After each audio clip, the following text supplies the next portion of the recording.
Ladies and gentlemen, this is a story that came out November 29th, 2018 on PBS. American life expectancy has dropped again. Here's why. And ladies and gentlemen, there are numerous articles that came out about this. I think somewhere along the line, they are going to have to come out and admit this is very serious. I mean, life expectancy is dropping, suicides are increasing, drug overdoses are going through the roof. There are so many things going on simultaneously, and you got the baby boomers dying out. And all of this is going on simultaneously, ladies and gentlemen, and it is severe. If life expectancy gives us a snapshot of the nation's overall health, then new federal numbers released Thursday are a wake-up call that we are losing too many Americans too early and too often to conditions that are preventable, says Robert Redfield, the director of the Center for Disease Control and Prevention. According to the government annual mortality report, life expectancy in the U.S. overall fell in 2017 for the second time in 3 years. The average American could expect to live 78.6 years, down from 78.7 years in 2016, according to the report from the National Center for Health Statistics. This is the first time since the influenza pandemic of 1918, they're talking about the Spanish flu, that the US has reported such a trend in lost life, said Robert Anderson, chief of mortality statistics with the National Center for Health Statistics. The dip in 2017, subtler than after the pandemic at the end of World War I. In that case, we're talking years of life expectancy, not tenths of years like today. It doesn't come from a single global infectious disease. But Anderson said, in the latest data suggests this mortality trend has heavily influenced by the ongoing drug plague and a rising rate of suicides nationwide. And ladies and gentlemen, the suicides, these folks always talk about black on black crime. Their suicides alone supersedes black on black crime. Okay, it does. And so do all of these opioid deaths. That's why I'm telling you, they look like fools bringing up black on black crime, and you got all this shit that's far outpacing that going on in the country simultaneously. And people dying as a result of those two causes tend to be younger than recent decades, he said. When young people die, it tends to be much more pungent, Anderson said, noting the loss of unrealistic human potential. Well, I don't know. If they were strung out on drugs, what potential did they have? Some of these young people taking their lives also are tied to having drug addiction. The National Center for Health Statistics made a few, okay, so I'm just going to go down a little bit. Heart disease and cancer still drive U.S. deaths. Of the 2.8 million U.S. deaths recorded in 2017, heart disease and cancer can continue to be the primary cause, accounting for a combined 44% of deaths overall, roughly the same as the previous year. That I believe. And a lot of the heart disease and cancer has much to do with diets in America too. The food is just saturated with so many bad things. In fact, I'm not surprised that it's even greater than what we're looking at, you know, and you can't really go by that 2.8 because there's a lot of people that die undiagnosed too. You can't ignore that. These deaths do not tend to influence the nation overall life expectancy as much, Anderson explained, because they typically occur later in life. More than 70,000 people died as a result of drug overdose. Remember, that's only from 22 states that gets reported to the CDC. Nationwide, 70,237 people died following a drug overdose in 2017, a 9.6% increase over 2016 when there were 63,600 fatal overdose, according to federal data. The rate of 2017 deaths linked to drug overdose was 21.1 per 100,000 deaths, a startling rise from 1999 when the rate was 6.1 per 100,000 deaths. In a supplementary report comparing trends of drug overdose death from 1999 to 2017, the highest rate of drug overdose deaths were found among adults between 25 and 54. And ladies and gentlemen, they are probably dying at the same rate as the baby boomers.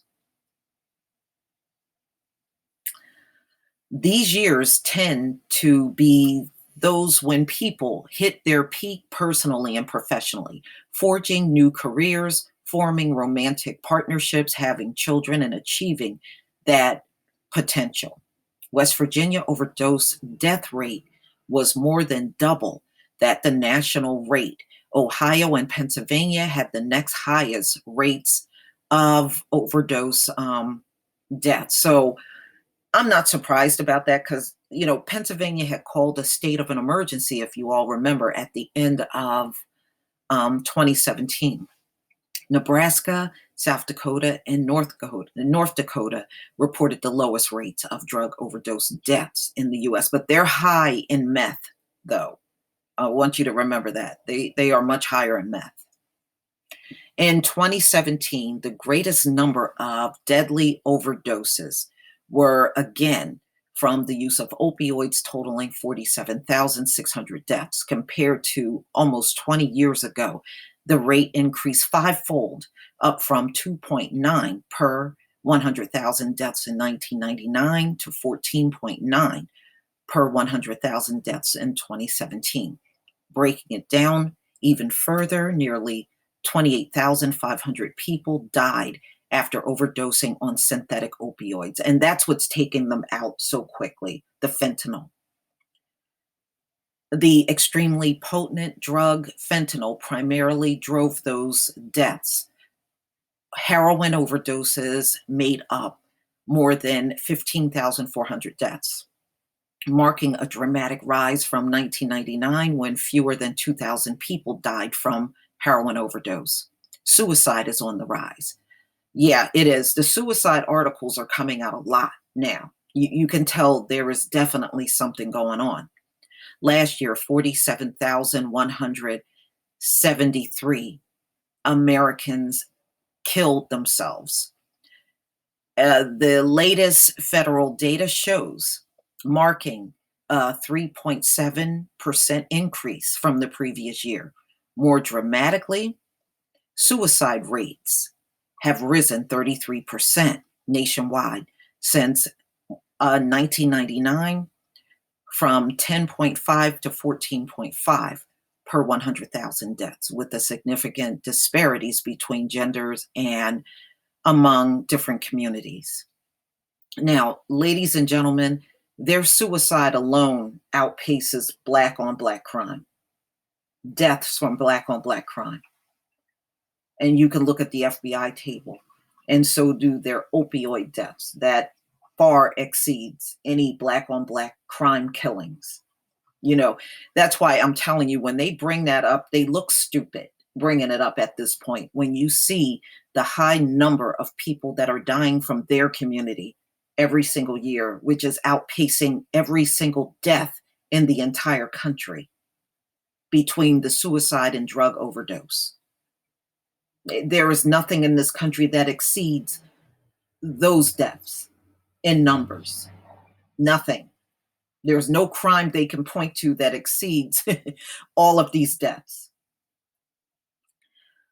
Men were more than 3 times more likely to kill themselves than women, but the suicide rate among women is on the rise. Geographically, the overall number of suicides was greater in urban parts of the country, where in 2017 the rate was 11.1 per 100,000 compared to 9.6 in 1999. Although the total number of deaths in rural communities was smaller, the rate rose sharply during the same period, up from 13.1 to 20 per 100,000 deaths. And this is how you know they are hit with the most deaths. Look at that number. Okay, it's way higher than what they put out from the urban area. Okay, you see what the urban area is and you see what the rural area is. Okay, there's no doubt of who is dying in much higher numbers. Because so many drug overdose deaths are ruled as unintentional because of a lack of refutable evidence to suggest otherwise, such as suicide. Note, Anderson said the number of suicides in the US almost certainly is an undercounted. Of course, everything's undercounted. Everything, but does not know to what extent. Huge spike in flu-related deaths in 2017. In an echo of 1918, 2017 marked an historic rise in deaths linked to influenza and pneumonia, accounted for 5.9% of US deaths overall, the 9th leading cause of death nationwide. After the 2017 winter holidays, fatal flu and pneumonia cases began to tick upward. Anderson said, at this point in the current flu season, he said, it is too soon to know if the US will endure a similar devastating flu season. What has been done to address the deadly opioid plague? Well, we know Trump has declared it a public health emergency in October 2017. He came up with a commission in November, and the commission said that Trump ignores all of their recommendations. I remember that. And it said it released 58 recommendations to curb the crisis, and Trump has not taken any of them. Among those suggestions, the commission report suggested sharing data between the nationwide prescription drug monitoring system and the Department of Justice, greater federal coordination in all strategies targeting opioid plague, continuous training for anyone in the medical field who has authority to prescribe opioids, and more resources for opioid addiction treatment, overdose reversal, and recovery. But have those efforts made a dent in 2018? The number of fatal overdoses? No, because they're even higher than 2017. Anderson said it is too early to know for certain, but the first 3 months of 2018 data in hand, he said preliminary numbers may indicate the drug overdose plague is leveling off. No, it isn't. It's just look at the articles on fentanyl. Fentanyl is causing even more deaths this year than in 2017. So this guy is full of crap. The scale and scope of people struggling with substance use and suicide attempts demand comprehensive action from government and healthcare sectors, said John Auerbach, President and Chief Executive Officer of the Trust for America's Health, in a release statement. Ladies and gentlemen, these people are incompetent. They walk around with their fancy titles and trying to poke their chest out like they know everything. This thing has gone on for 20 years. If they really had the smarts and intelligence that they claim they had, they could have crushed this thing in over a 20-year period. Here you are, 20 years, and these numbers of deaths from these drugs just continuously go up every single year. But everybody got a high IQ. You know how stupid you sound? His organization, along with Wellbeing Trust, released a report in 2017 that projected as many as 1.6 million Americans may die in the decade leading to 2025. Trust me, it's going to be way more than that. He's lowballing that number. From causes tied to alcohol, substance use, and suicide if current trends persist. The report encouraged the adoption of a national resilience strategy intended to boost support, identify early warning signs, and enhance treatment for people struggling with mental health and substance use. Another year of increasing number of drug overdose deaths is a national emergency that can be overstated. Okay, that can't be overstated. But you know what, ladies and gentlemen, you know what they're not dying from? Weed. They're not overdosing and dying from weed, but yet our people are still being put in jail for that reason. A little teeny bit of weed and they go to jail. But look at these hard drugs these folks get to be on and they get to be free. Okay, let me just go down a little.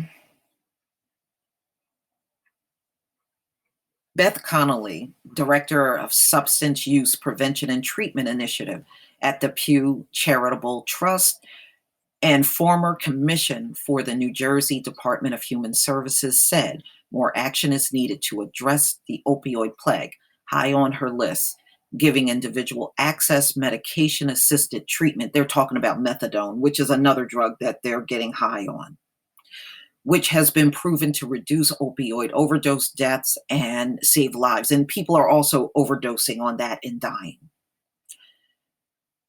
Michael Botticelli, former drug czar during the Obama administration, who now directs Grayken Center for Addiction at Boston Medical Center, said that's one of the action, along with a broader access to naloxone, an antidote that reverses the effects of an opioid plague. We know are effective in fighting opioid addiction. And you know what, ladies and gentlemen, what he's not mentioning, they have to give Narcan to the same people over and over and over. The EMTs sometimes got to revive one person several times in a week. That's what he's not telling you. Making sure that treatment is covered by insurance is just as important. There are states and localities that are bent to curb the implementation of these and other strategies with urgency, he said in a written statement to the PBS NewsHour. Given these decrease in life expectancy, we need to focus more attention on the root causes that drive these deaths. Well, suicide, drug overdose. I mean, I don't know, what more digging do you have to do? It's been 20 years. 20 years of this. Opioid overdosing and people dying, and you need to do more digging. Okay, ladies and gentlemen, these people are not the sharpest tools in the shed, and they are trying to battle something that they absolutely can't win. Life expectancy articles are going to continue to come out because there is no solution that they can come up with to curb this. And I also want you to note that crack epidemic did not last this long. It didn't last this long. You know why? Because of mass incarceration. But these folks, they want to give them naloxone. They don't want to put them in jail. They want them to continue to roam the streets in the public and be a nuisance to everybody. And they don't want to do nothing about them. And they give amnesty if you call the police because one of them are overdosing, and you don't go to jail because you're calling the cops, and the person that's ODing on illegal drugs, they don't go to jail. That's how they got the system all rigged up for themselves. Like I said, the system is rigged. It's a criminal system that they're running. But please tell me what you think of this story. Please leave your comment and subscribe. Don't forget to hit on the notification bell, and I'll see you on the next video. Peace, family.